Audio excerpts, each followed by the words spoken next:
Sardar high school ದುಡ್ಡು ಕೊಟ್ಟಾರೆ, ಅದೊಂದು ಇದೆ. ಸ್ಟೇಡಿಯಂ ಮತ್ತು ದುಡ್ಡು ಕೊಟ್ಟಿರ ಅಲ್ಲಿ ನಮ್ಮ ರಾಮತೀರ್ಥ ನಗರ. ಕೆರೆ ತುಂಬ ಹೊಸ ಯೋಜನೆ ಕೂಡ ಇದ್ದಾರೆ. ಮತ್ತು ಹಳಿದು ಹಿಂದೆ ನಾವು ಮಾಡಿದಾಗ 13ರಲ್ಲಿ ಸಿದ್ದರಾಮಯ್ಯ ಸರ್ಕಾರ ಮಾಡಿದ್ದು, ಈಗ ಅದು ಕಂಪ್ಲೀಟ್ ಆಗಿದ್ದಾರೆ.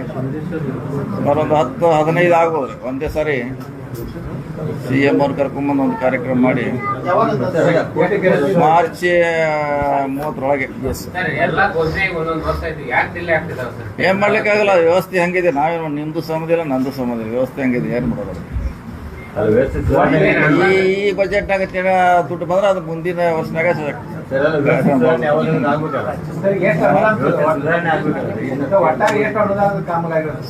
ಮಾಡೋದು ನಮ್ಮ ಕೈಗೆಲ್ಲ. ಏನ್ ಮಾಡೋದು ಈಗಂತೆ ನಮ್ಗೆ ಹೇಳಿದ್ದು 5 ಅಂತಿ ನಮ್ಮ ಮುಂದೆ ಕೈಯಲ್ಲಿ ಇದಾವೆ. ಈಗ ಅನುದಾನಿದೆ ಎಲ್ಲದಕ್ಕೂ. DC ಆಫೀಸು 75 ಕೋಟಿ, 55 ಪ್ಲಸ್ 25 ಕೊಟ್ಟಿದೆ. ನಿಮ್ಮ ಪತ್ರಿಕಾ ಭವನ 10 CR. ಆಮೇಲೆ ಗುದಲಿ ROB 35 crore, ಫ್ಲೈಓವರ್ 70 crore. ಆಮ್ಯಾಗ ಸುಮಾರು ಆಲ್ರೆಡಿ ಇಲ್ಲಿವರೆಗೆ 30 ಕೋಟಿ ಅಂದರೆ 3 ವರ್ಷದಲ್ಲಿ 30 crore ಕೊಟ್ಟಿದ್ದಾರೆ. ಇನ್ನೂ 20 crore ಇನ್ನೂ ಮುಂದಿನ 10 ಕೊಡ್ಬೇಕು. ಅಂದರೆ ಒಂದು ಹಂತಕ್ಕೆ ಬರ್ತಿದೆ. ಸೊ ಇನ್ನೂ ತಾಲೂಕಾ ಮಟ್ಟದಲ್ಲಿ ಭಾಳಷ್ಟು ಕಾಮಗಾರಿಗಳಿದ್ದಾರೆ. ನಮ್ಮ ಗೋಕಾಕದು ಲೋಳ್ಸೂರು ಬ್ರಿಡ್ಜು 40 crore ಅದು ಮಾಡ್ತಾ ಇದ್ದಾರೆ. ಆಮ್ಯಾಗೆ ಇವ್ರದ್ದು 200 ಎಷ್ಟೇ 215 ಸೌದತ್ತಿ ಎಲ್ಲ ಡೆವಲಪ್ಮೆಂಟ್ ಸುಮಾರು ಇದೆ. ಮತ್ತು ನಮ್ಮ ಫಸ್ಟ್ ಟೈಮ್ ನಾವು ಈ ಸಾರಿ ಬ್ರಿಡ್ಜ್ ತೊಗೋತಾ ಇದ್ವಿ. ಬ್ರಿಡ್ಜ್ಗಳು ನಮ್ಮ ಇಲಾಖೆಯಿಂದ ಲಾಸ್ಟ್ 10 ವರ್ಷದಿಂದ ಎಲ್ಲೂ ಬ್ರಿಡ್ಜ್ ಆಗಿಲ್ಲ. ಖಾನಾಪುರದಲ್ಲಿ 3 ತೊಗೊಳ್ತಾ ಇದ್ದೀವಿ. ಸೊ ಕೃಷ್ಣ ಕಿತ್ತೂರು 70 crore ಹೊಸ ಬ್ರಿಡ್ಜ್ ಮಾಡ್ತಾ ಇದ್ದೀವಿ. 70 crore. ನಿಪ್ಪಾಣಿ ಕಡೆ ಒಂದು, ಬೆಡಿಕಾಳ ಒಂದು ಮಾಡ್ತಾ ಇದ್ದೀವಿ. ಸುಮಾರು ಬ್ರಿಡ್ಜ್ಗಳನ್ನು 8, 10 ಆ ರೇಂಜ್ನಾಗಿದೆ. ಇದು ದೊಡ್ಡದಾಗಿರೋದು ಹೇಳ್ತಿದ್ದೀನಿ ನಾನು.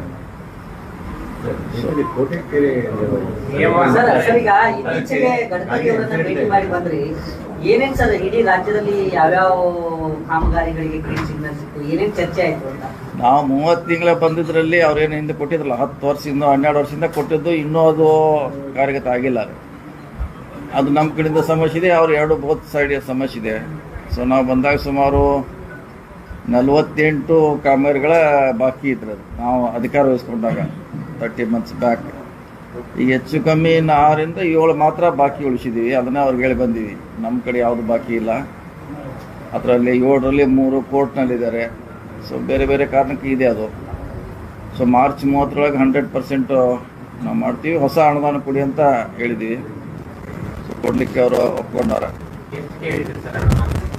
ಇಲ್ಲ, ಆಲ್ರೆಡಿ ಅವ್ರ ಕಡೆಗೆ ಅವರು ಇಲಾಖೆಯವರು ಅವ್ರು ಪ್ರೋಗ್ರಾಮ್ ಮಾಡಿ ಕಳಿಸ್ಬೇಕು. ಸೊ ಒಂದು 100 ಕಳಿಸಿರ್ತಾರೆ, 100ರಲ್ಲಿ ಒಂದು 10-20 ತೊಗೋತಾರೆ. ಅದಕ್ಕೆ ಯಾವ್ದು ಯೋಗ್ಯ ಇದೆ ಸಜೆಸ್ಟ್ ಮಾಡ್ತೀವಿ. ಯಾವುದ್ರೆ ಇಲ್ಲ, ಅದು ಅಲ್ಲಿ ಅವ್ರು ಮಾಡಬೇಕು. ಸೆಂಟ್ರಲ್ ಗೌರ್ಮೆಂಟ್ ಮಾಡಬೇಕು. ಅದು ಪೆಂಡಿಂಗ್ ಇದೆ. ಕಳಿಸಿ ಅದು ಆಲ್ರೆಡಿ 17ರಲ್ಲೇ ಕಳಿಸಿದ್ದೀವಿ. ಘೋಷಣೆ ಆಯಿತು. ಅದಕ್ಕೆ ನಂಬರ್ ಕೂಡ ಬಂದರೆ ಈಗ ಹೋಲ್ಡ್ ಮಾಡಿದ್ದಾರೆ. ನಮ್ಮ ರಾಜ್ಯದಲ್ಲಿ 32 ನ್ಯಾಷನಲ್ ಹೈವೇ ಪೆಂಡಿಂಗ್ ಇದೆ. 32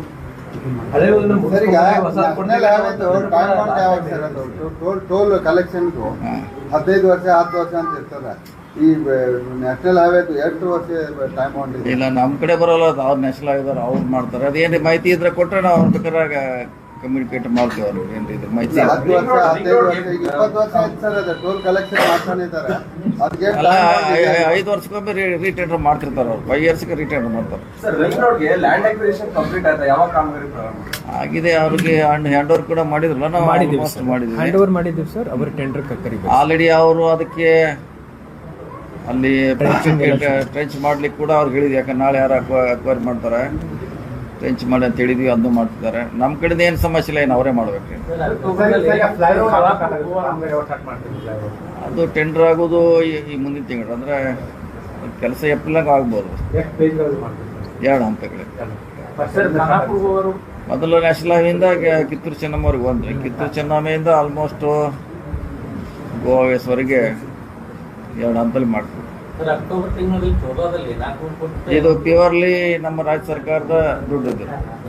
ಫ್ಲೈಓವರ್ ಸರ್, ಈಗ ನಿತಿನ್ ಗಡ್ಕರಿ ಅವರು ಹಳೆ ಪ್ರಾಜೆಕ್ಟ್ಗಳನ್ನು ಮುಗಿಸ್ಕೊಂಡ್ಬರಿ ಹೊಸ ಕೊಡ್ತೇವೆ ಅನ್ನುವಂಥದ್ದು ನಿಮಗೆ. ಸೊ ಎಷ್ಟು ಪ್ರಾಜೆಕ್ಟ್ ನಮ್ಮ ರಾಜ್ಯದಲ್ಲಿ ಆ ರೀತಿ ಹಳೆ ಬಾಕಿ ಇನ್ನು ಪ್ರಪೋಸಲ್ ಕೇಳಿಲ್ಲ, ಕೊಟ್ಟಬೇಕು ಗೊತ್ತಾಗುತ್ತೆ. ನಾವು ಪ್ರಯಾರಿಟಿ ಮಾಡಿ ಕೊಡ್ತೀವಿ. ಯಾವ್ದು ಜಾಸ್ತಿ ಟ್ರಾಫಿಕ್ ಇದೆ ರಾಜ್ಯ ಸರ್ಕಾರದಿಂದ ಎಷ್ಟು ಕೊಟ್ಟಿದ್ರಿ? ಇನ್ನೂ ಕೊಟ್ಟಿಲ್ಲ. ಇನ್ನು ಅದಕ್ಕೆ ಕೇಳಿಲ್ಲ ಅವ್ರು. ನಮ್ಮ ಮೀಟಿಂಗ್ ಕರೆದಾಗ ಅದು ಪ್ರಿಪೇರ್ ಆಗಿ ಹೋಗ್ತಾರೆ. ಲಾಸ್ಟ್ ಇಯರ್ ಕೊಟ್ಟಿರುವಂತದ್ದು ಯಾವುದು ಆಗಿಲ್ವಾ ಕಳೆದ ಬಾರಿ? ಯಾವ್ದು ಹೊಸ ಪ್ರಾಜೆಕ್ಟಿಗೆ ಅಥವಾ ಅಲ್ಲ, ಅದೆಲ್ಲ 12 ವರ್ಷದಿಂದ ನಡೀತಾನೆ ಇದ್ರೆ ಅದ. ನಾವು ಮಾಡ್ತಲ್ಲ ಕೆಲಸ, ಅದು ಅವ್ರು ಅಂಡ್ರದು.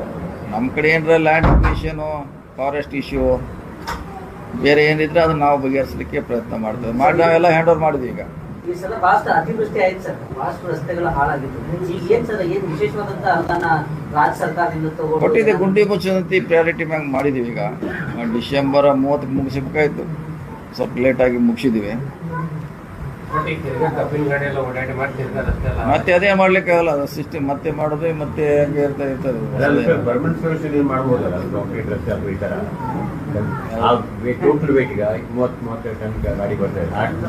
ಪರ್ಮನೆಂಟ್ ಮಾಡ್ಲಿಕ್ಕೆ ಆಗಲ್ಲ, ಯಾಕಂದ್ರೆ 1 ಲಕ್ಷ ಕಿಲೋಮೀಟರ್ ಇದೆ ನಮ್ಮ ವ್ಯಾಪ್ತಿಯಲ್ಲಿ, ಇಲಾಖೆಯಲ್ಲಿ.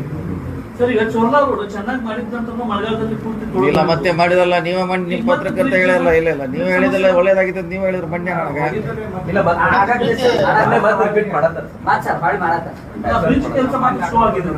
ಈಶ್ವರ್ಗೆ ಗೊತ್ತು. ನೀವು ಸರ್ ಅದು ಮತ್ತೆ ರೀ ಅಸ್ಫಾಲ್ಟಿಂಗ್ ಮಾಡ್ಲಿಕ್ಕೆ ತಮ್ಮ ಇಲಾಖೆ ನಮ್ದು ಇಲ್ಲೊಂದು ಬ್ರಿಡ್ಜ್ ಹೇಳಿದ್ರೆ ಯಾವ್ದು ಕುಸ್ಮಳ್ಳಿ ಬ್ರಿಡ್ಜ್ ಸರ್, ಕುಸ್ಮಳ್ಳಿ ಬ್ರಿಡ್ಜ್ ಎಲ್ಲ ಕಾಂಕ್ರೀಟೀಕರಣ ಆಗಿದೆ ಸರ್. 2 ರ್ಯಾಂಪ್ಸ್ ಬರೀ ಕನೆಕ್ಟ್ ಮಾಡಬೇಕು, ರೇಲಿಂಗ್ ಮಾಡ್ಬೇಕು ಸರ್. ತಮ್ಮ ಟೈಮ್ ಮತ್ತೆ ಮುಖ್ಯಮಂತ್ರಿಗಳ ಟೈಮ್ ತಗೊಂಡು ಅದನ್ನು ಉದ್ಘಾಟನೆ ಮಾಡಿಸ್ತೀವಿ ಸರ್. ಮಾರ್ಚ್ ಒಳಗಡೆ ಫಿನಿಶ್ ಮಾಡ್ಕೊಡ್ತೀವಿ ಸರ್.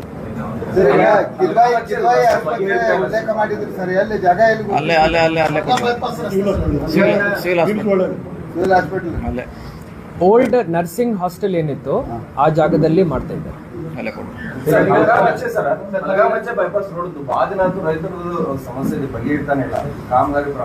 ಇಲ್ಲ, ಪ್ರಾರಂಭ ಇದೆಯಲ್ಲ, ಪ್ರಾರಂಭ ಕಾಮಗಾರಿ, ಬಟ್ ಕಾಮಗಾರಿ ಆಲ್ರೆಡಿ ಅವರು ಹ್ಯಾಂಡ್ ಓವರ್ ತಗೊಂಡಾರೆ, ಕೆಲಸ ಮಾಡ್ತಿದ್ದಾರೆ, ಪಾರ್ಸಲಿ ಮಾಡಿದ್ದಾರೆ, ಇನ್ನೂ ಮಾಡ್ತಾರೆ.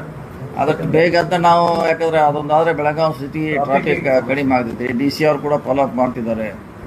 ಪ್ರತಿ ತಿಂಗಳ ಮತ್ತೆ ಸ್ಟಾರ್ಟ್ ಆಯ್ತು, ಕೆಲಸ ಸ್ಟಾರ್ಟ್ ಇದೆ. ನಾವು ರೈತರಿಗೆ ಏನ್ ಹೇಳಿದೀವಿ ಅಂದ್ರೆ, ಕೋರ್ಟ್ ಅಲ್ಲಿ ನಿಮ್ದು ಏನು ವಾದ ಪ್ರತಿವಾದ ಇದೆ ಅಲ್ಲಿ ನಡೆಸಬೇಕು, ರಸ್ತೆಗೆ ಬಂದು ಕೆಲಸ ಸ್ಟಾಪ್ ಮಾಡ್ಲಿಕ್ಕೆ ಆಗಲ್ಲ ಅಂತ ಹೇಳಿದೀನಿ. ಅವ್ರು ಒಪ್ಕೊಂಡಿದ್ದಾರೆ. ಸ್ಟೇ ಆರ್ಡರ್ ಇಲ್ಲ ಅದರ ಮೇಲೆ. ಸರ್, ಈಗ ತಗಿಂದ ಸಚಿವರಾಗಿದ್ದೀರಿ, ನಾವು ಕಾಂಗ್ರೆಸ್ ಒಂದು ಬೆಳಗಾವಿ ಕೋಟೆಗಿರಿಯಲ್ಲಿ ಒಂದು ಆರ್ಡಿನೆನ್ಸ್ ಹಾಕಿದ್ರೆ ಒಂದು ಧ್ವಜ 365 ಹೈಯೆಸ್ಟ್ ಇಂಡಿಯಾದಾಗ ಸೆಕೆಂಡ್ ಅದ, ಹೈಯೆಸ್ಟ್ ಸೆಕೆಂಡ್ ಲಾರ್ಜೆಸ್ಟ್. ಸೆಲೆಕ್ಟೆಡ್ ದಿನಗಳಲ್ಲಿ ಮಾತ್ರ ಹಾರಾಟ ಆಗ್ತದೆ. ವಿಶೇಷ ಅನುದಾನ ಕೊಟ್ಟು 365 ದಿನ ಹಾರಾಡುವ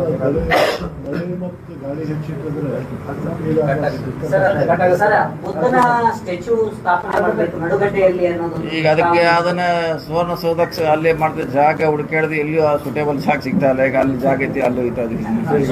ಸುವರ್ಣಸೌಧ ಅಭಿವೃದ್ಧಿ ಅಂದಮೇಲೆ ಅದಕ್ಕೆ ಗಾಂಧೀಜಿ ಅಕ್ಟೋಬರ್ ತಿಂಗಳಲ್ಲಿ 400 ಕೋಟಿ ರೂಪಾಯಿ ಅವರು ಮಾಡ್ಕೊಂಡು ಹೋಗಿದ್ದಾರೆ ಅಂತ ಹೇಳಿ.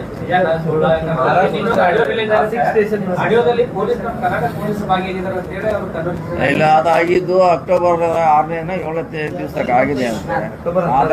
ಈಗ ಮೊನ್ನೆ 9 ತಾರೀಕಿನ ಕೇಸ್ ರಿಜಿಸ್ಟರ್ ಆಗಿದೆ ಮಹಾರಾಷ್ಟ್ರದಾಗ ಯಾವುದೋ ಸ್ಟೇಷನ್ನಾಗ. ಸೊ ನಮ್ಮವ್ರು ಈಗಾಗಲೇ ಪತ್ರ ಬರ್ದಾರೆ, ನೀವು ಯಾರ ಬಂದ್ರೆ ನಾವು ಸಪೋರ್ಟ್ ಮಾಡ್ತೀವಿ ಅಂತ. ಬರಬೇಕಲ್ಲ ಅವ್ರು, ಎಲ್ಲಿ ಏನು ಚೋರ್ಲಾಘಾಟದಲ್ಲಿ ಕರ್ನಾಟಕ ಏರಿಯಾನೋ, ಮಹಾರಾಷ್ಟ್ರ, ಗೋವಾನೋ, ಯಾಕಂದ್ರೆ ಎಲ್ಲ ಕೂಡಿದವರು ಜಸ್ಟ್ ಯಾರ್ದ. ಮತ್ತೆ ಇಲ್ಲೇ ಚೋರ್ಲ ಆಗಿದ್ರೆ ನಾವು ಮಾಡ್ತೀವಿ ಫುಲ್ ಪೇಜ್ ಮಾಡ್ತಾರೆ. ಎಲ್ಲ ನಡ್ಕೊಂಡ್ ಬರ್ತಾರೆ ಯಾರು ಎಲ್ಲ.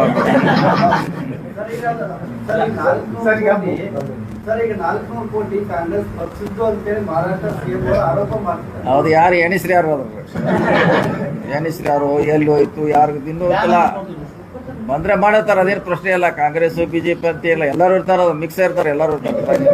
ನಮ್ಮವ್ರು ಅಷ್ಟೇ ಎಲ್ಲ ಮಿಕ್ಸ್ ಇರ್ತಾರೆ. ಸೊ ನೋಡೋಣ, ನಮಗೆ ಮೊದಲು ಎಲ್ಲಿ ಸ್ಪಾಟ್ ಅನ್ನೋದು ಯಾವ ಸ್ಪಾಟ್ನಾಗ ಆಗಿದ್ರು ಗೊತ್ತಿಲ್ಲ. ಸರ್, ಈಗ ದೂರಿನಲ್ಲಿ 2000 ನೋಟ್ಗಳು ಅನ್ನುವಂಥದ್ದು ಎಕ್ಸ್ಚೇಂಜ್ಗೆ ಹೋಗ್ತಾ ಇತ್ತು ಅಂದ್ರೆ ಈಗ ಬ್ಯಾನ್ ಆಗಿದ್ದ ನೋಟ್ಗಳು ಎಕ್ಸ್ಚೇಂಜ್ ಈಗಾಗ ಪ್ರಶ್ನೆ ಇಲ್ಲ ಅಲ್ರಿ. ಹೆಂಗೆ ಎಕ್ಸ್ಚೇಂಜ್ ಆಗಿ ಯಾರು ಮಾಡೋರ? ಬ್ಯಾಂಕ್ನವರು ತಗೋಬೇಕು. ಬ್ಯಾಂಕ್ನವ್ರು ಯಾಕೆ ತಗೋತಾರೆ? ಈಗ 10 ವರ್ಷ ಆಯ್ತು, ತಗೋಲ್ಲ. ಏನಾಗೈತಿ ರಿಯಾಲಿಟಿ ಅವ್ರ ಗೊತ್ತಿಲ್ಲ. ಸೊ ನಮ್ಮವ್ರಂತ ಈಗಲೇ ಪತ್ರನ ಬರ್ತಾರೆ ಎಸ್ ಪಿ ಅವರು, ಟೀಮ್ ಆಲ್ರೆಡಿ ಅಲ್ಲಿ ಹೋಗಿದ್ದಾರೆ. ನಮ್ಮವ್ರಿಗೇನೋ ಅವ್ರು ಇನ್ಫಾರ್ಮೇಶನ್ ಕೊಟ್ಟಿಲ್ಲ ಅಂತ ನನಗೆ ಸುದ್ದಿ. ಕೊಟ್ಟರೆ ನಮ್ದು ಏನಿದೆ ಪಾರ್ಟ್ ನಾವು ಮಾಡ್ಲಿಕ್ಕೆ ರೆಡಿ ಇದೀವಿ. ಮಿಕ್ಕಿದೆಲ್ಲ ಬೇಗ ಆಗಿದೆ ಸರ್. ಕಂಪ್ಲೇಂಟ್ ಅಲ್ಲಿ ಸ್ಪಷ್ಟತೆ ಏನಿಲ್ಲ. ಕಂಪ್ಲೇಂಟ್ ಬೇಗಿದೆ. ಅವ್ರ ಮಾಹಿತಿನೂ ಶೇರ್ ಮಾಡಿಲ್ಲ, ಏನು ವಾಟ್ಸಪ್ನಲ್ಲಿ ಓಡಾಡ್ತಾರೆ ಅಷ್ಟೇ. ಅವನೇ ಕಂಪ್ಲೇಂಟ್ ಕೊಟ್ಟಿಲ್ಲ ಸರ್ ಇದ್ರೊಳಗೆ. ಅವ್ನು ರೊಕ್ಕ ಇದೆ, ಅವನೇ ಕಂಪ್ಲೇಂಟ್ ಕೊಟ್ಟಿಲ್ಲ ಇದ್ರೊಳಗೆ. ಏನಾದ್ರು ನೀವು ಆಶ್ರಮ ಅಂತ ಹೇಳ್ತಾರೆ, ಯಾವ ಆಶ್ರಮ ಹೋಗ್ಲಿಕ್ಕೂ ಏನೋ ಡೀಟೇಲ್ಸ್ ಇಲ್ಲ. ನೋಡೋಣ ಬರಲಿ, ಅದು ಬಂದ್ಮ್ಯಾಗ ಅವ್ರು ಮಹಾರಾಷ್ಟ್ರದವ್ರು ಏನು ಶೇರ್ ಮಾಡ್ತಾರೆ, ನಮ್ಮ ಪೊಲೀಸರು ಸಪೋರ್ಟ್ ಮಾಡ್ತಾರೆ. ಸರ್ ಇನ್ನೊಂದು ಬೆಳಗಾವಿ ನಕಲಿ ಆಧಾರ್ ಕಾರ್ಡ್ ಕಿಶೋರ್ ಸಾವಳೆ ಅಂತ ಏನಿದಾನ ಬಿಲ್ಡರು, ಆತನ ಒಂದು ಆಡಿಯೋದಲ್ಲಿ ಕರ್ನಾಟಕ ಪೊಲೀಸ್ ಉಲ್ಲೇಖ ಮಾಡ್ತಾನೆ. ಕರ್ನಾಟಕ, ಮಹಾರಾಷ್ಟ್ರ ಅಂದ್ರೆ ಪೊಲೀಸ್ ಮ್ಯಾನೇಜ್ಮೆಂಟ್ ಅಲ್ಲೇ ಟ್ರಾನ್ಸ್ಫರ್ ಆಗ್ತಾ ಇರ್ತಾರೆ ನಾಗ್ಪುರ ಕೊಟ್ಟು ಅಂತ. ಹಿಂಗೆ ಪೊಲೀಸರ ಕೆಲಸ ಇಲ್ಲ ಅಂದ್ರೆ ಅವ್ರು ಯಾಕೆ ಮಾಡ್ತಾರೆ? ಇದಕ್ಕೆ ಅವ್ರಿಗೇನು ಸಂಬಂಧ? ಅದು ಯಾರೋ ಗಾಡಿಗೆ ಹೋಗ್ತಾರೆ, ಅದನ್ನ ಯಾರೋ ಅವ್ರ ಜನನ ಅದೇನೋ ಮಾಡ್ಯಾರ ಅಂತ ಕೇಳಿದ್ವಿ. ಅದು ಎಷ್ಟು ಮಟ್ಟಿಗೆ ನಿಜ ಗೊತ್ತಿಲ್ಲ. ಅದು ಕರ್ನಾಟಕ ಪೊಲೀಸ್ ಹೆಸರು ಹೇಳತ್ತಂದಿದ್ದು ಕಿಶೋರ್ ಸಾವಳೆ ಏನಾದ್ರು ನಮ್ಮ ಬೆಳಗಾವಿ ಪೊಲೀಸ್ ಎನ್ಕ್ವೈರಿ ಮಾಡ್ತಾರ ಅಂತ. ಇಲ್ಲ ನೋಡೋಲ್ಲ, ಅದು ನಾವು ಬಂದು ಹೇಳ್ಬೇಕಿಲ್ಲ, ಬಂದು ಹೇಳ್ಬೇಕು. ಅವ ಮಹಾರಾಷ್ಟ್ರ ಪೊಲೀಸ್ ಮುಂದಾರ ಹೇಳ್ಬೇಕು, ಇಲ್ಲ ನಮ್ಮ ಮುಂದಾರ ಯಾರು ಮುಂದೆ ಹೇಳ್ಬೇಕಿಲ್ಲ ಅವನು. ಸರ್ ಬೆಳಗಾವಿಯಲ್ಲಿ ಈಗ ನಕಲಿ ಆಧಾರ್ ಕಾರ್ಡ್ ಉಪಯೋಗಿಸಿ ಜಮೀನು ಹೊಡೆಯೋ ಕೆಲಸ ಸುಮಾರು ಹೈಯೆಸ್ಟ್ ಇರೋದು ಈಗ ಬೆಂಗಳೂರು ನಂತರ ಅದ್ರ ಬಗ್ಗೆ ಬೆಳಗಾವಿ. ಎನ್ಕ್ವೈರಿ ಮಾಡ್ತಾರೆ. ಹಿಂದಿನ ಯಾರು ನಮ್ಮ ಈಗಲೇ ನಮ್ಮ ಡಿ ಸಿ ಅವ್ರಿಗೆ ಮಾಹಿತಿ ಇದ್ದಾರೆ ಇದು ನಕಲಿ ಆಗ್ತದೆ ಅಂತ. ನಾವೊಂದು 2 ರೌಂಡ್ ಮೀಟಿಂಗು ಮಾಡಿದ್ದೀವಿ. ಪ್ಲಸ್ ನಾನು ಪೊಲೀಸ್ ಕಮಿಷನರ್ ಅವರು ಇದು ಮುಗಿಲಿಲ್ಲ, ಇಂಪಾರ್ಟೆಂಟ್ ಇದೆ ಅದು. ನಾನು ಮತ್ತು ಪೊಲೀಸ್ ಕಮಿಷನರ್ ಅವರು ಸರ್ ಡಿಸ್ಟ್ರಿಕ್ಟ್ ರಿಜಿಸ್ಟ್ರಾರ್ನು ಕರ್ಸ್ಕೊಂಡು ಮಾಡಿದ್ದೀವಿ. ರಿಜಿಸ್ಟ್ರೇಷನ್ ಆಫೀಸಲ್ಲಿ ಹಾಗೂ ಆಧಾರ್ ಸೆಂಟರ್ಗಳಲ್ಲಿ ಏನು ಈ ಕುಂಭಕ್ ನಡೀತಾ ಇದೆ ಇದನ್ನು ನಾವು ಪತ್ತೆ ಹಚ್ಚಲಿಕ್ಕೆ ಆಲ್ರೆಡಿ FIR ಮಾಡಿದ್ದಾರೆ ಸರ್. ಇನ್ನೊಂದು 2 ರೌಂಡ್ಸ್ ಆಫ್ ಮೀಟಿಂಗ್ಸ್ ಮಾಡಿ ಒಂದು ಸಿಸ್ಟಮ್ ಸೆಟಪ್ ಮಾಡ್ತೀವಿ. ಸರ್ ಸಬ್ ರಿಜಿಸ್ಟ್ರೇಷನ್ ಕಚೇರಿಯಲ್ಲಿ ನಡೀತಾ ಇದೆ. ಅಲ್ಲಿ ಯಾರು ಜೀವಂತ ಇದ್ದಾರೆ, ಯಾರು ಸತ್ರ ಏನೂ ನೋಡ್ತಾ ಇಲ್ಲ. ಸುಮ್ಮನೆ ಬೋಗಸ್ ಆಧಾರ್ ಕಾರ್ಡ್ ಇರ್ತದೆ, ನಂಬರ್ ಇರ್ತದೆ, ರಿಜಿಸ್ಟರ್ ಮಾಡಿಬಿಡ್ತಾರೆ. ಇತ್ತೀಚೆಗೆ ಕೇಂದ್ರ ಸಚಿವರದ್ದು ಬೆಳಗಾವಿ ಬಿ ಶಂಕರಾನಂದ ಆಸ್ತಿ ಕೂಡ ಆಗಿದೆ. ಪೊಲೀಸರು ಅದನ್ನ ವಾಪಸ್ ಮಾಡಿದ್ದಾರೆ. ನಕಲಿ ಆಧಾರ್ ಕಾರ್ಡ್ ಬರೀ ಪ್ರಾಪರ್ಟಿ ಅಷ್ಟೇ ಅಲ್ಲ, ಈ ಬಾಲ್ಯ ವಿವಾಹಕ್ಕೂ ಯೂಸ್ ಆಗ್ತಾ ಇದೆ ಅದು. ಈ ವಿಚಾರನ ಅವ್ರಿಗೆ ಕೇಳಿದ್ರೆ ಅವ್ರು ಹೇಳ್ತಾರೆ ನಮ್ಗೆ ಏನ್ ದಾಖಲಾತಿ ಕೊಟ್ಟಿರ್ತಾರೆ ಅದ್ರ ಮೇಲೆ ನಾವು ರಿಜಿಸ್ಟರ್ ಮಾಡ್ತೇವೆ, ನಮ್ಗೆ ಏನ್ ಸಂಬಂಧ ಇಲ್ಲ ಅಂತ ಹೇಳ್ತಾರೆ ಅವ್ರು. ನಕಲಿ ಆಧಾರ್ ಕಾರ್ಡ್ ಈಗ ಕಾನೂನಲ್ಲಿ ಸ್ವಲ್ಪ ಬದಲಾವಣೆಗಳನ್ನು ತಗೊಂಡು ಬರ್ತಾ ಇದ್ದಾರೆ. ಮೊನ್ನೆ ಅಸೆಂಬ್ಲಿನಲ್ಲಿನೂ ಒಂದು ಅಮೆಂಡ್ಮೆಂಟ್ ಪಾಸ್ ಆಗಿದೆ. ಅದರದ್ದು ರೂಲ್ಸ್ ಫ್ರೇಮ್ ಆಗಬೇಕು. ಆವಾಗ ಡಿಸ್ಟ್ರಿಕ್ಟ್ ರಿಜಿಸ್ಟ್ರಾರ್ಗೆ ಪವರ್ ಸಿಗುತ್ತೆ. ಏನಾದರೂ ನಕಲಿ ರಿಜಿಸ್ಟ್ರೇಷನ್ ಆಗಿದೆ ಅಂದ್ರೆ ಡಿಸ್ಟ್ರಿಕ್ಟ್ ರಿಜಿಸ್ಟ್ರಾರ್ ಹಂತದಲ್ಲೇ ಆ ಸೇಲ್ ಡೇಟ್ನು ಅವರು ಕ್ಯಾನ್ಸಲ್ ಮಾಡ್ಬೋದು. ಮೊದಲು ಕೋರ್ಟ್ಗೆ ಹೋಗ್ಬೇಕಾಯ್ತು, ಈಗಿಲ್ಲ. ಅವ್ರು ಕನ್ಫರ್ಮ್ ಅವರೇ ಕ್ಯಾನ್ಸಲ್ ಮಾಡ್ತಾರೆ. ಅದು ಆಲ್ರೆಡಿ ಪಾಸ್ ಆಗಿದ್ರೆ ಅದು. ಎಸ್ ಸರ್, ಮೊನ್ನೆ ಅಸೆಂಬ್ಲಿನಲ್ಲಿ ಪಾಸ್ ಮಾಡಿದ್ದೀವಿ sir. Aadhaar card serious issue. ಯಾಕಂದ್ರೆ ಫೋಟೋ ಬೇರೆ ಹೆಸರು ಬೇರೆ ಇರ್ತದೆ. ಹೌ ಇಟ್ ಇಸ್ ಪಾಸಿಬಲ್ ಅಂತ ಬಹಳ ದೊಡ್ಡ ಪ್ರಮಾಣದಲ್ಲಿ ಇಡ್ತಾ ಇದೆ ಎಲ್ಲ ಈಗ ಜಮೀನು ಯೂಸ್ ಕಡೆ. ಮಾಡಿದ್ರೆ ನಾಳೆ ಮತ್ತೆ ಅದಕ್ಕೆ ಯೂಸ್ ಮಾಡಿದ್ರೆ ಅಂತ. ಇಲ್ಲ, ಯಾರು ಬಂದು ಕಂಪ್ಲೇಂಟ್ ಕೊಟ್ಟರೆ ಅದು ಈಗಾಗಲೇ ಭಾಳಷ್ಟು ಆ್ಯಕ್ಷನ್ ತೊಗೊಂಡಾರೆ. ಯಾರು ಬರಬೇಕು. ಅಲ್ಲ ಉದ್ಯಮದಲ್ಲಿ ಒಂದು ಕೇಸು ಆಗಿತ್ತು ಸರ್. ಮೊನ್ನೆ FIR ಮಾಡಿದ್ದಾರೆ. ಬೇಕಾದ್ರೂ ಮಾಡ್ಬೋದು ಅಂತ ಒಂದು ಕಾನೂನು ಇದೆ. ಇದು ಗೋಕಾಕ್ ಆಸ್ತಿನ ಬೆಳಗಾವಿ ಅದರಿಂದನೇ ಇದು ಬಹಳ ಅದು ಸ್ವಲ್ಪ ಆಗಿದೆ, ಸಮಸ್ಯೆ ಆಗಿದ್ದಾರೆ. ನಮ್ಮ ಹಿಂದಕಲೆ ರಾಯಭಾಗದ ಆರೋಗ್ಯ ಏರಿಯಾಗ ನಮ್ಮ APMC ಲ್ಯಾಂಡ್ ಖಾನಾಪುರದಾಗ ಆಲ್ರೆಡಿ ಅವ್ನ ಮ್ಯಾಗ ನಾವು ಕೇಸ್ ಹಾಕಿದ್ದೇವೆ. ಆಲ್ಮೋಸ್ಟ್ ಎಲ್ಲ ಖಾನಾಪುರದಾಗ ಏನ್ ಕಾರಣ ಅಂತ ಗೊತ್ತಾಗ್ತಾ ಇಲ್ಲ. ಇಲ್ಲ, ನಮ್ಮ ಗಮನಕ್ಕೆ ಬಂದ್ರೆ ಅವ್ರು ಯಾರು ಕಂಪ್ಲೇಂಟ್ ಕೊಟ್ರೆ ನಾವು ಇನ್ವೆಸ್ಟಿಗೇಟ್ ಮಾಡ್ತೀವಿ. ಸಾಮಾನ್ಯ ಜನರಿಗೆ ಹರಾಸ್ಮೆಂಟ್ ಆಗ್ತದೆ ಸರ್. ಇದರಿಂದ ಬಹಳ ಕಿರಿಕಿರಿ ಆಗ್ತದೆ. ಯಾಕಂದ್ರೆ ಸರ್ ಒಳ್ಳೆ ಆಧಾರ್ ಕಾರ್ಡು, ಬ್ಯಾಂಕ್ ಅಕೌಂಟ್ ಎಲ್ಲ ಆಧಾರ್ ಕಾರ್ಡ್ ಬಂದು ಬಹಳ ಕಷ್ಟ ಆಗಿದೆ. ಅಲ್ಲ, ಅದಕ್ಕೇನು ಲಿಂಕ್ ಮಾಡೋ ವ್ಯವಸ್ಥೆ ಮಾಡ್ಬೇಕು, ಅಷ್ಟೇ. ಏನು ಮಾಡೋದು, ಲಿಂಕ್ ಆದ್ರೆ ಒಂದೇ. ಹೆಂಗ್ ನಡೀತಾ ಇದೆ ಅನ್ನೋದು ಗೊತ್ತಾಗ್ತಿಲ್ಲ. ಇದರದ್ದು ನಾನು ಮತ್ತೆ ಪೊಲೀಸ್ ಕಮಿಷನರ್ ಅವರು ಸೇರಿ ಒಂದು ಜಾಯಿಂಟ್ ಟಾಸ್ಕ್ ಫೋರ್ಸ್ ಫಾರ್ಮ್ ಮಾಡ್ಕೊಳ್ತೀವಿ. ಮಾಡಿಕೊಂಡು ತಮ್ಮೆಲ್ಲರ ಸಲಹೆಗಳು ಏನೇನಿದ್ದಾವೆ ಅದನ್ನು ನಾವು ದೃಷ್ಟಿನಲ್ಲಿ ಇಟ್ಟುಕೊಂಡು ಮುಂದಿನ ಕ್ರಮ ವಹಿಸ್ತೀವಿ. Will conduct a meeting very soon. Cross verification ಆಗ್ತಾ ಇಲ್ಲ, ಅದರಿಂದ ಸಮಸ್ಯೆ ಆಗ್ತಾ ಇದೆ. Any importer is doing it. ಮತ್ತೆ ಇನ್ನೊಂದು ಈಗ ಯಾವುದೇ ಸೇಲ್ ಡೀಡ್ ಆಗ್ಬೇಕಂದ್ರೆ ಆಧಾರ್ದು ನೀವು ಫಿಂಗರ್ ಪ್ರಿಂಟ್ ಕೊಡ್ತೀರಾ. ನೀವು ಸೇಲ್ ಡೀಡ್ ಮಾಡಿಸ್ಕೊಂಡಿದ್ದೀರ ಅಂದ್ರೆ ನೀವು ಹೋಗಿ ಆಧಾರ್ ಫಿಂಗರ್ ಪ್ರಿಂಟ್ ಕೊಡ್ತೀರಾ, ಅದು ಅಥೆಂಟಿಕೇಟ್ ಆಗಿ ಬರುತ್ತೆ. ಈಗ ಪ್ರಾಬ್ಲಮ್ ಏನ್ ಬರ್ತಾ ಇದೆ ಅಂದ್ರೆ ಆಧಾರೇ ಡೂಪ್ಲಿಕೇಟ್ ಆಗಿ ಬರ್ತಾ ಇದೆ ಅಂದ್ರೆ ನಾವು ಸಬ್ ರಿಜಿಸ್ಟ್ರಾರ್ ಅಂತ ಆಧಾರ್ ಮೇಲೇನೂ ಫೋಕಸ್ ಮಾಡಬೇಕಾಗುತ್ತೆ. It's an integrated thing. ಒಂದು ಕಡೆ ನಾವು ನಜರ್ ಇಡ್ತಾ ಇದೀವಿ ಅಂದ್ರೆ ಬೇರೆ ಕಡೆ ಇಶ್ಯೂ ಆಗ್ತಾ ಇದೆ. But we will form a joint task force, ಎಲ್ಲರನ್ನ ಇಟ್ಕೊಂಡು ಕೆಲಸ ಮಾಡ್ತೀವಿ. ಮತ್ತೆ ಇನ್ನೊಂದು ಪ್ರೈವೇಟ್ ಅಲ್ಲಿ ಮಾಡ್ತಾರೆ ಸರ್, ಕಾರ್ಡ್ ಮಾಡಿಕೊಡ್ತಾರೆ ಆಧಾರ್ ಕಾರ್ಡ್, ಅವರೇ ಹೆಚ್ಚು ಫೋಕಸ್ ಮಾಡ್ತಾ ಇದ್ದಾರೆ. We will put hour teams on private people also. ಯಾರ ಪ್ರೈವೇಟ್ ಆಧಾರ್ ಮಾಡ್ತಾ ಇದ್ದಾರೆ ಅವ್ರ ಮೇಲೇನು ನಾವು ನಿಗಾ ಇಡ್ತೀವಿ. ಅಲ್ಲಿ ಈಗ ಒಂದು ಎರಡು ಮೂರು ಆಗಿದ್ದು ಇನ್ನು ಆಗ್ಯಾವ್ರ ಆಗಿದ್ದಾವೆ ಸರ್. ಅಲ್ಲ ಅದನ್ನ ಎಲ್ಲಿ ಜನರೇಟ್ ಮಾಡ್ಯಾರ ಅವ್ರು ತಹಸೀಲ್ದಾರ್ ಮೇಲೆ ಕೂಡ FIR ಆಗಿದಾವೆ ಸರ್. ಇದು ಯಾವ್ದು ಆಧಾರ್ ಕಾರ್ಡ್ ಎಲ್ಲಿ ಮಾಡ್ತಾರೆ ಅದು ಪತ್ತೆ ಹಚ್ಬೇಕಂದ್ರೆ ಅದ ಸರ್ ಈಗ ಆಸ್ತಿ ಪರಮಾರಿ ಒಳಗೆ ಬೆಳಗಾವಿ ತಹಸೀಲ್ದಾರ್ ಸೇರಿದಂತೆ ಕೆಲವೊಂದಿಷ್ಟು ಅಧಿಕಾರಿಗಳ ಮೇಲೆ FIR ಆಗಿದಾವೆ ಸರ್. ಅವ್ರ ಮೇಲೆ ಆಕ್ಷನ್ ಆಗ್ತದೆ ನೋಡೋಣ, ಚೆಕ್ ಮಾಡೋದು. ಇಲ್ಲಿಗೆ ಒಂದು ಆಗಿದೆ ತಹಸೀಲ್ದಾರ್ ಮೊನ್ನೆ ತಹಸೀಲ್ದಾರ್ ಮೇಲೆ ಆಗಿದೆ ಸರ್. ಬೆಳಗಾವಿ ತಹಸೀಲ್ದಾರ್ ಮೇಲೆ ಆಗಿದೆ ಸರ್. ಬೆಳಗಾವಿ ತಹಸೀಲ್ದಾರ್ ಮೇಲೆ ಆಗಿದೆ. ರಜಿಸ್ಟ್ರಿ ಮೇಲೆ ಒಂದು ತಹಸೀಲ್ದಾರ್ ಮೇಲೆ ಆಗಿದೆ ಸರ್. ಒಂದು ಮೊನ್ನೆಯಲ್ಲಿ ಆಗಿದೆ. ನನಗೆ ಬಂದಲ್ಲಿ ಸರ್ ಈಗ ಚಿಕ್ಕೋಡಿಯಲ್ಲಿ ಬಿ ಶಂಕರಾನಂದ ರವಿ ದೊಡ್ಡ ದೊಡ್ಡ ಸಂಸದರಲ್ಲೇ ಕೆಲಸ ಮಾಡಿದ್ದಾರೆ. ಅಲ್ಲೂ ಕೂಡ ಒಂದು ಕೇಂದ್ರೀಯ ವಿದ್ಯಾಲಯ ಚಿಕ್ಕೋಡಿ ಲೋಕಸಭಾ ಕ್ಷೇತ್ರದಲ್ಲಿ ಮಾಡಕ್ಕಾಗಿಲ್ಲ. ಈಗ ನೂತನ ಸಂಸದರು ಚಿಕ್ಕೋಡಿ ಲೋಕಸಭಾ ಕ್ಷೇತ್ರ 15 ಕೇಂದ್ರೀಯ ವಿದ್ಯಾಲಯ ಮಾಡಿದ್ದಾರೆ. ಆದ್ರೆ ಇದು ಮಾಡಿದ ಪ್ರಿಯಾಂಕಾ ಜಾರಕಿಹೊಳಿ ಎಲ್ಲ ನಾವು ಅಂತೇಳಿ ಲಕ್ಷ್ಮಣ್ ಸವದಿ ಯಾರ್ಯಾರು ಮಾಡ್ರಿ ಅದು ಜನಕ್ಕೆ ಮಾಡೋದಿಲ್ಲ. ಯಾರು ಅವ್ರು ಮಾಡ್ರಿ ನಾವು ಕ್ರೆಡಿಟ್ ವಾರ್ ನಮಗೇನು ಅವಶ್ಯಕತೆ ಇಲ್ಲ. ಯಾರು ಮಾಡುವ ಬೆಳಗಾವಿ ಜಿಲ್ಲೆಗೆ ಮಾಡ್ತಾರೆ. ಅವ್ರು ಮಾಡಲಿ, ನಾವು ಮಾಡಲಿ, ಯಾರು ಮಾಡಲಿ, ಯಾರು ಮಾಡ್ರಿ ಸಂಸದರೇ ಮಾಡೋರಲ್ಲ ಸರ್, MLA ಮಾಡೋದು. ಯಾರ್ಯಾರ ಮಾಡಿದ್ರೆ ನೋಡೋಣ. ಸರ್ ರಾಜ್ಯಪಾಲರು ಪ್ರಯತ್ನ ಲಕ್ಷ್ಮಣ್ ಸವದಿ ಅವರು ಬಿಜೆಪಿಯಿಂದ ದೇಶಂ ಇದ್ದಾಗನೇ ಆಗಿತ್ತು. ಅದುವೇ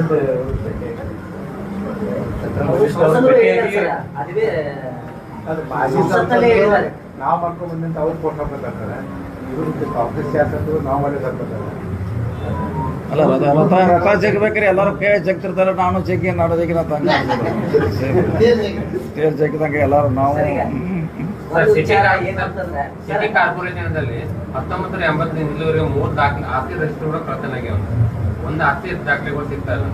ಪಬ್ಲಿಕ್ ಡೈಲಿ ಓಡಾಡ್ತಿದ್ದಾರೆ.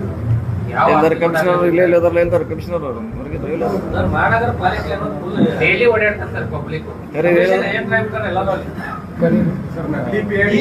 ಕೊಡ್ತಾರೆ ಸರ್ ಅಲ್ಲಿ. ಆಸ್ತಿ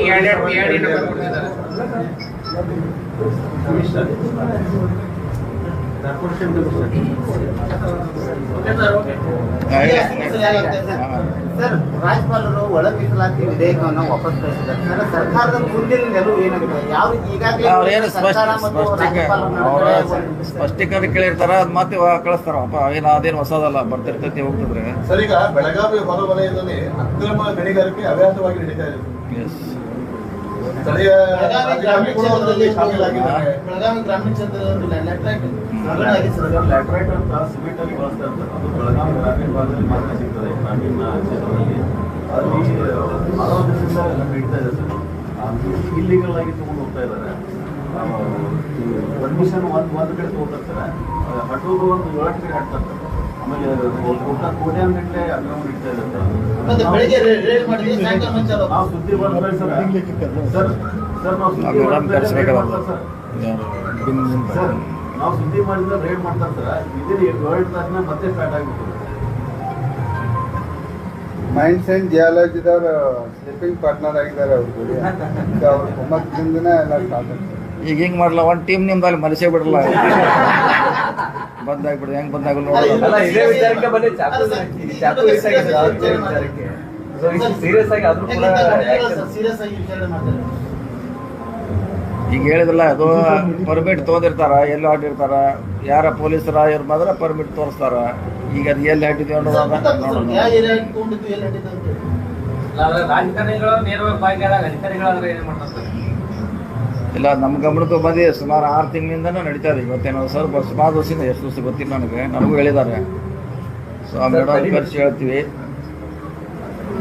ಸರ್ ಇತ್ತೀಚಿನ ದಿನಗಳಲ್ಲಿ ಹುಕ್ಕೇರಿಯಲ್ಲಿರ್ತಕ್ಕಂಥ ಮಾಜಿ ಸಂಸದರು ತಮ್ಮ ವಿಚಾರಕ್ಕೆ ಸಂಬಂಧಪಟ್ಟಂತೆ ಬಹಳಷ್ಟು ವಿಚಾರಗಳನ್ನು ಮಾತಾಡಿದ್ದಾರೆ. ಅದಕ್ಕೆ ನಿಮ್ಮ ಬೆಂಬಲಿಗರು ಕಾಂಗ್ರೆಸ್ ಕೊಡೋಕೆ ಕೆಲಸ ನಡೀತಾ ಇದೆ. ಹಂಗೆ ಎಲ್ಲರೂ ಬೈತಿರ್ತಾರೆ. ಎಲ್ಲ ದೇಶದ ಪ್ರಧಾನಮಂತ್ರಿ ಹಿಡಕು ಗ್ರಾಮ ಪಂಚಾಯತಿ ಮಟ್ಟ ಬೈತಾರೆ. ಯಾರಿಗೆ ಯಾರು ಉತ್ತರ ಕೊಡೋದು? ಸರ್ ಈಗ ರಾಣಿ ಚೆನ್ನಮ್ಮ ಯೂನಿವರ್ಸಿಟಿಯಲ್ಲಿ ಬಹಳಷ್ಟು ಹಗರಣಗಳು ಬೆಳಕಿಗೆ ಬರ್ತಾ ಇದ್ದಾವೆ. ಟೆಂಡರ್ ಹಗರಣ, ನೇಮಕಾತಿ ಹಗರಣ, ಆಮೇಲೆ ಉಳಿದು ಕಾಮಗಾರಿನಲ್ಲಿ ಕಳಪೆ ಕಾಮಗಾರಿ, ಆಮೇಲೆ ಜಾತಿ ತಾರತಮ್ಯ ಬಗ್ಗೆನೂ ಬಹಳ ಆರೋಪಗಳು ಕೇಳಿ ಬರ್ತಾ ಇದಾವೆ. ಇಷ್ಟೆಲ್ಲ ಸಂಬಂಧ ಇಲ್ದಂಗೆ ಕೊಡ್ತಾ ಇದೆ ಸರ್. ಈ ಸರ್ಕಾರಕ್ಕೆ ಏನೋ ಯೂನಿವರ್ಸಿಟಿ ಸಂಬಂಧನೇ ಇಲ್ಲ, ಅದಕ್ಕೆ ಒಂದು ಪ್ರತಿಕ್ರಿಯೆ ಇಲ್ಲ, ಏನಿಲ್ಲ.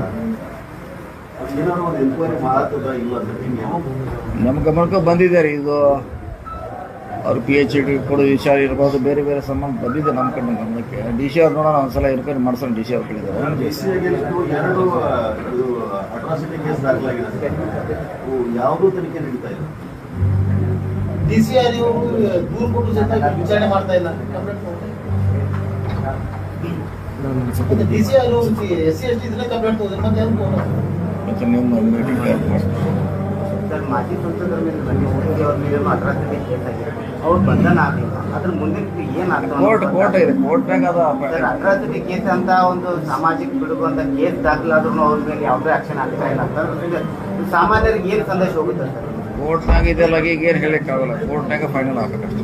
ಸರ್, ಈಗ ಅಂಕನ್ವಾಡಿ ಕ್ಷೇತ್ರದಲ್ಲಿ ತಪೋವನ ಶುರುವಾಗಿದೆ, ನಿಮ್ಮ ಹೆಸರಿನ ಜಪ ಶುರುವಾಗಿದೆ. ಈಗ ಇಲೆಕ್ಷನ್ ಇನ್ನೂ ದೂರ ಇದೆ. ಈಗ ವಿರುದ್ಧ ಈಗಿನಿಂದಲೇ ಆ ಒಂದು ಎಲೆಕ್ಷನ್ ಅವರು ಬೇಡ, ಆಮೇಲೆ ಈಗ ಓನ್ಲಿ ಡೆವಲಪ್ಮೆಂಟ್ ಅಷ್ಟೇ. ಆಲ್ಮೋಸ್ಟ್ ಎಲ್ಲ ಮುಗಿಸಿದ್ರೆ, ಎಲ್ಲ ಆಲ್ಮೋಸ್ಟ್ ಮುಗಿಸಿದೀವಿ. ಅದು ಅರಣ್ಯ ಸಚಿವರು ಬರ್ತಾ ಇದಾರೆ, ಕರ್ಸಿ ಅದನ್ನು ಹೇಳಿದಾಗ ಅದು CM ಇದ್ದಾಗ ಇಟ್ಕೋತೀವಿ. ಆಲ್ಮೋಸ್ಟ್ ಸಿ ಅವರ ಈ ಅಕ್ಕಕಪ್ಪೆ ಜೂದಾಗ ಏನು ಸರ್, ಅದು ರೆಡಿ ಇದೆ ಸರ್, ಓಪನ್ ಮಾಡ್ಲಿಕ್ಕೆ ಸರ್. ಫೆಬ್ರಲ್ಲಿ ರೆಡಿ ಅವ್ರ ಮಿನಿಸ್ಟರ್ ಬರ್ತಾರೆ, ಅವ್ರಿಗೆ ಫಾರೆಸ್ಟ್ ಮಿನಿಸ್ಟರ್ ಅವ್ರು ಬಂದಿದ ಮೇಲೆ ತಾವು ಮಾಡೋಣ. ರೆಡಿ ಇದ್ದಾರೆ, ಎಲ್ಲ ಆಲ್ಮೋಸ್ಟ್ ಕಂಪ್ಲೀಟ್ ಆಗಿದೆ. ಡಿಸೆಂಬರ್ ಇವ್ರೇನೋ ನಮ್ಮ ಹಳೆ ರಿಜಿಸ್ಟರ್ ಆಸ್ತಿ ಏನೋ ಮಿಸ್ಸಿಂಗ್ ಆಗ್ಯಾವ ಅಂತ 2-3 ಏನೋ ಐಡಿಯಾ ಐತೆ. ಈ ಖಾತಾ ಸರಿಯಾಗಲ್ಲ, ನಿಮ್ಮಲ್ಲೆಲ್ಲ ಏಜೆಂಟ್ ಬಂದ್ಬಿಟ್ಟಿದ್ದಾರೆ. ಇದೇನು ಐಡಿಯಾ ಐತೆ? ಮಾತ್ರ ಕಳ್ಸಕ್ಕೆ ಹೋದ್ರೆ ಆಗಲ್ಲ ಸರ್, ಏಜೆಂಟ್ ಅಷ್ಟೇ ಆಗುತ್ತೆ. EFT ಸಾಫ್ಟ್ವೇರ್ ಒಂದು ಸ್ವಲ್ಪ ಪ್ರಾಬ್ಲಮ್ ಇತ್ತು, ಹಾಗಾಗಿ ಅದು ಒಂದು ಸ್ವಲ್ಪ ಲಾಸ್ಟ್ ಅಲ್ಲ ಬುಕ್ ಹಳೆ ಬುಕ್ ಸುತ್ತಾಗ್ತಾ ಇದೆ ಆಫೀಸ್. ಇವತ್ತು ಬಾ ನಾಳೆ ಬಾ ಕಾರಣಗಳು ಸುಮಾರಿದೆ, ನಮ್ಮ ಡ್ಯೂಟಿ ಮೇಲೆ ಹಾಕಿದ್ದಾರೆ. ಬಟ್ ಆಕ್ಚುಲಿ ಅವ್ರಿಗೆ ಸಿಗ್ತಾ ಇಲ್ಲ. ಸರಿ, ನೀವು ಪಾಲಿಕೆ ಹೋಗೋದು ಬಗ್ಗೆ ಈಗ ಆನ್ಲೈನ್ ಮಾಡ್ಲಿಕ್ಕೆ ಬರ್ತೈತಿ. ಈಗ ಅರ್ಜಿಗಳು ಕೂಡ ಆನ್ಲೈನ್ ಅಲ್ಲಿ ಹಾಕ್ಬೋದು. ಸಿಟಿಸನ್ ಪೋರ್ಟಲ್ ಕೊಟ್ಟಿದ್ದಾರೆ, ಸಿಟಿಸನ್ ಪೋರ್ಟಲ್ ಅಲ್ಲಿ ಕೊಟ್ಟಿದ್ದಾರೆ ಸರ್. ಈಗ ಅಲ್ಲಿ ಏನಾಗಿದೆ, ಏಜೆಂಟ್ರಿಗೆ ಕೊಟ್ರೆ ಫಾಸ್ಟ್ ಸಾಫ್ಟ್ವೇರ್ ಪ್ರಾಬ್ಲಮ್ ಇರೋದಿಲ್ಲ, ಡೈರೆಕ್ಟ್ ಆಗಿ ಪಾರ್ಟಿ ಮಾಡ್ಲಿಕ್ಕೆ ಬರ್ತೈತಿ. ಸ್ವಲ್ಪ ನೋಡ್ರಿ, ಅದು ಅವ್ರು ಹೇಳೋದು ಡೈರೆಕ್ಟ್ ಆಗಿ ಕೂರ್ಸ್ಕೊಂಡು ಒಂದ್ಸತಿ ಮಾತಾಡಿ. ಪಬ್ಲಿಕ್ ನಮ್ಮ ಆಸ್ತಿಗ ಈ ಖಾತಾಗ ಅರ್ಜಿ ಹಾಕಿದ್ರೆ ಅವ್ರ ಮೂಲ ಆಸ್ತಿ ಡಾಕ್ಯುಮೆಂಟ್ಸ್ ಸಿಗ್ತಾಯಿಲ್ಲ.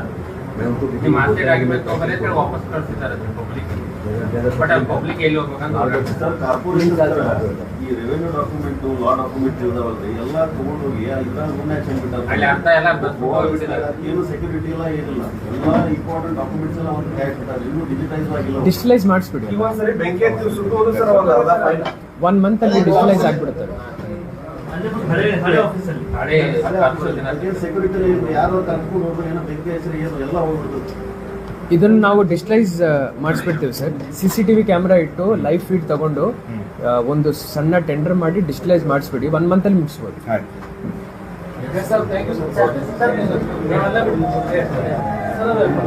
ಟೆಂಡರ್ ಆಗಿತ್ತು ಸರ್, ಎಲ್ಲ ಪರವಾಗಿ ಧನ್ಯವಾದ.